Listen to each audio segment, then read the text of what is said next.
За сайн байцгаана уу гэгчнараа та бүхэнд энэ өдрийн мэндийг хүргэе.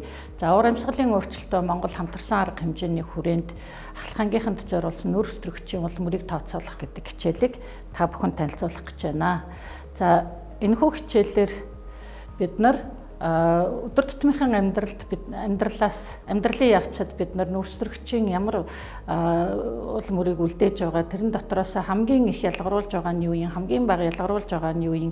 За энэ ялгаруулж байгаа уул мөрөө бид нар хэрхэн яаж бууруулж болохын гэдэг талаар ахлахангийнханд зориулсан байгалийн ухаан, нийгмийн ухаан, математикийн хичээлээр бид нар энэхүү хичээлийг орж болох ийм хичээлийг та бүхэнд танилцуулах гэж байна. За хичээл маань нийт 40-80 минут үргэлжлэх боломжтой. За бидний үндсэн хийх үйл ажиллагаа бол хүүхдүүд маань энэ хичээлээр юу мэдэх юм бэ гэхээр нэгдүгээр нүүр өсрөгчийн уул мөрийг гэж юу юм бэ гэдгээ ойлгож эргэж санана. Хоёрдугаарт нь бид нар яагаад заавалшгүй нүүр өсрөгчийнхээ уул мөрийг тооцоолох ёстой юм бэ гэдэг дээрээ эргцүүлэл хийн.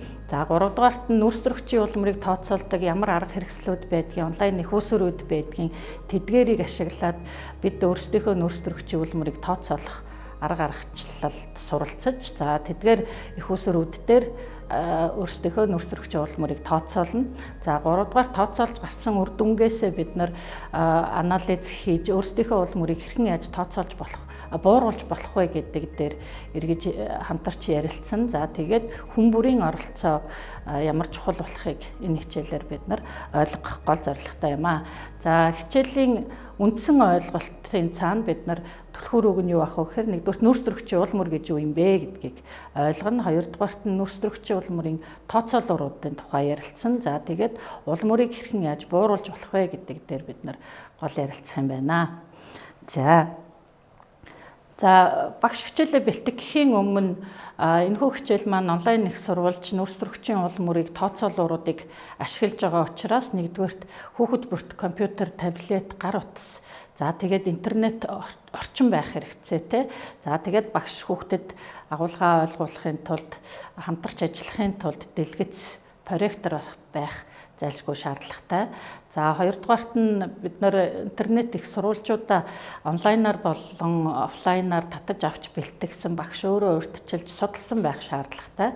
За гуравдугаарт нь онлайн их сурвалжуудаасаа олж авсан мэдээлэл болон үр дүнгуудээ ашиглаад дүгнэлт хийх ажлын хуудсууд байгаа. За тэгээд энэ хичээлтэй холбоотой нүүр өсрөгчийн их усүр гэж юу юм, уул мөр гэж юу юм.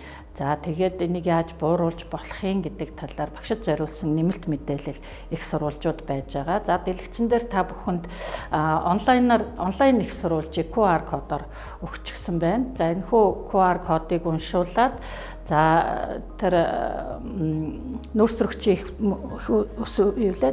уул мөрийг тооцоолох гэдэг энэ тооцоолуур руу орж болно.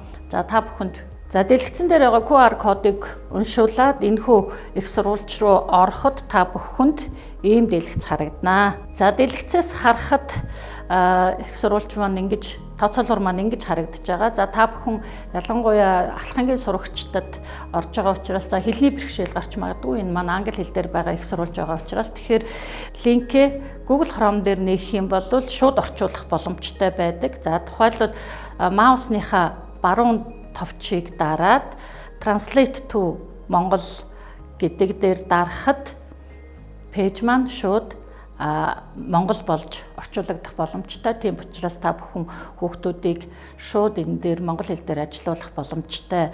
За онлайн их сурвалж дээр нь шууд ажилуулах тохиолдолд та бүхэн маань тоглож эхлэхийн тулд зураг дээр дарна уу гэдэг энэ хэсэг дээр ороход шууд тооцоолуур руугаа орох боломжтой байгаа. За хэрвээ багш сургуулийн орчинд интернет орчинд тааруухан байгаа тохиолдолд багш онлайн их сурвалжийг урьдчилан татаж аваад бэлтгэх боломжтой байгаа. За энэ дээр тухайлбал download resource буюу нөөцийг татаж авах гэсэн холбоос байгаа. За энэ холбоос дээр дарахад их усүр маань шууд zip файлаар татагдана. За zip файлыг татаж аваад та бүхэн маань HTML файлыг ажилуулахад офлайнаар шууд ажиллах боломжтой байгаа. За онлайнч байсан, офлайнч байсан ажилуулахад ийм тооцоолуурын талбар орж ирнэ. За тооцоолуур дээр та бүхэн маань хэлээ солиод монголоор шууд ойлгогдож байгаа учраас энэ дээр ажиллах маш боломжтой байгаа. За тухайлбал энэ дээр тооцоолуураа хэрхэн хийх вэ гэхээр нэгдүгээрт нь энэ дээр эхлээд твээ сонгохоор байгаа. За хаана амьдарч байгаа вэ гэдэг ингээд хүүхдэд маш ойлгомжтойгоор алхамчлаад явчихсан байгаа учраас та бүхэн энэ маш ойлгомжтой. За тэгэхээр эхлээд твээ сонгоно. За твээ сонгосны дараагаар энэ дараах гэдэг товчлуурыг дарахад энэ орон сууц, тээвэр, хоол хүнс хэрэглээтэй холбоотой яг өөрийнх нь хүний үйл ажиллагааны хамгийн түгээмэл байдаг хэрэглээд тохирсон юм асуулгууд байгаа. За асуулгад хариулахдаа аль болох хүүхэд маань өөрийнхөө хэрэглээнд илүү ойр байгааг асуулгыг тухайлбал хамгийн эхний асуулт маань цахилгаан хэрэглээтэй холбоотой асуулт байна. За танай гэрт ямар цахилгаан хэрэгслүүд байдаг вэ гэдэг за байгаа цахилгаан хэрэгслүүдээ бүгднгийн чеклчихнэ. За тэгж жагаад дараах товчийг дарна. За гих мэдчлэнгээр би энэ тайлбар та бүхэн дараагчлал танилцуулж байгаа учраас нэг бүрчлэн явах боломжгүй байна. Тэгэхээр би та бүхэнд төвөрлөлөд үзүүлэх гэж байна. За дараах тээврийн хэрэгсэл гэдэг дээр танаа гэр бүл ямар тээврийн хэрэгсэл хэрэгэлдэг, автобусаар түгээмэл явдаг юм уу, машинаар явдаг юм уу? Тэрийгэ хариулаад хөдөө гадаа 1000-аас дээш километр явахдаа ямар тээврийн хэрэгсэл ашигладаг. Гэх мэтчлэнгээр энэ асуулт маш ойлгомжтой байгаа учраас хариулаад явна. Хариулаад бүлэг тус бүрийн асуулт тус бүрийг хариулаад явсны дараагаар дэлгэцэн дээр та бүхэн үр дүн гарч ирнэ. Энэ дэлгэцийн баруун талд та бүхэн энийг хэмжүүрийг харж байгаа бах. Энэ таслалаар тэмдэглэсэн дундаж хэмжүүр болвол дэлхийн нийт хүмүүсийн дундаж нүүрс төрөгчийн ялгаруулалтын хэмжээг тооцсон ийм хэмжээ байгаа. Одоо асуулгыг бөглөөд явах явцад энэ доотлын улаан тэмдэглэгээ нэмэгдээд явна. Өөрөөр хэлэх юм бол чиний нүүрс төрөгчийн урал мөрийг тооцоолоод явна гэсэн үг.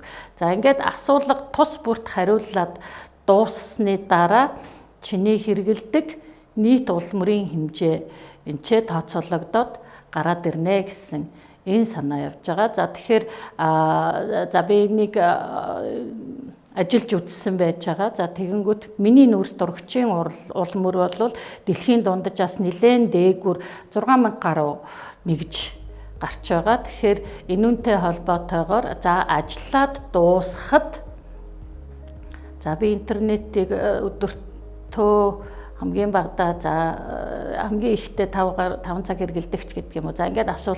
Бүх асуултандаа хариулаад дуусахад үр дүн нь та бүхэнд шууд тооцоологдоод гараад ирнэ. Өөрөөр хэлэх юм бол энэ анхааруулга гарч ирсэн байна. Та бүх асуултандаа хариулж дуусаагүй байгаа учраас тооцоолоор үр дүн гүйцэд гарахгүй байж магадгүй гэдэг анхааруулга гарсан байна. Тийм учраас та бүхэн маань бүх асуултаа нэг их ч үлдээхгүй хариулна шүү. Тэгээд өөрийнхөө амьдралын үйл ажиллагаанд хамгийн ойр байгааг сонгож хариулна шүү гэдгийг хүүхдүүдэд зайлшгүй чиглүүлээрэй.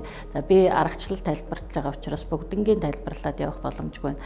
Бүх асуултандаа хариулаад дууссаны дараа таны үр дүн та нийт хичнээн хэмжээний нүүрс төрөгч ялгаруулад байгаа юм бэ? Жилдээ гэдгийг тооцоолоод гараад ирнэ. Энэ улаан шугамаар энэ хуруушил маань дүүрээд гараад ирнэ. Хоёрдугаарт нь таны тэгвэл хамгийн их хэрэгжилж байгаа салбар аль юм бэ гэдгийг графикаар үзүүлээд гараад ирнэ. Нийт хэрэглээгийн чинь хэдэн хувийн дэд бүтцтэй байгаа энэ тээвэр хэрэглээ, орон сууц, хоол хүнсэнд ямар байгаа юм гэдгийг гаргаад энэ дотроос хамгийн их нь таны хувьд бол юу вэ? Дэд бүтцийн салбарт байна. Тийм учраас та энэ салбарт байгаа хэрэглэж байгаа нүүрс төрөгчийнхээ уул мөрийг эргэж бас хараарай гэдэг ийм сануулга гарч ирж байгаа. Мөн хамгийн бага нь таны хамгийн бага хэрэглэж байгаа нүүрс төрөгчийн уул мөрийг мөн танилцуулсан байгаа. Энийгээ та улам баттгаад яваарай гэдэг. Тэгээд хэрвээ тань шиг хэрэглээтэй улсууд дэлхийн нийтээр тань шиг хэрэглээтэй байх юм бол дэлхийн хэрэглээ ямар байх вэ гэдгийг бас дүгнээд гаргаад ирсэн байж байгаа. Тэгэхээр бидний дараагийн үйл ажиллагаа бол гараад ирсэн үр дүн дээрээ бид нар харьцуулалт хийж анализ хийгээд ажлын хуудас дээр ажиллах ийм ажлууд байгаа. За энийгээ доош нь гүйлгэхэд төв бүрээр хамгийн их хэрэглээтэй, дундаж хэрэглээтэй, хамгийн бага хэрэглээтэй улс орнуудыг төв бүрээр нь гаргаад ирсэн байж байгаа. За энэ өгөгдлийг ашиглаад мөн өөрийнхөө үр дүндээр харьцуулалт хийх ийм дадлага ажлууд ажлын хуудсан дээр төлөвлөгдсөн байгаа. Онлайн тооцоолуур дээрээ хэрхэн ажиллах вэ гэдэг аргачлалыг товчхон танилцууллаа. За тэгэхээр хичээлээ та бүхэн зохион байгуулахдаа эхлээд нүүрс төрөгчийн улмөрийг бид нар яагаад тооцоолох ёстой юм? Экологийн улмөр, нүүрс төрөгчийн улмөр хоёр юугаараа ялгаатай юм?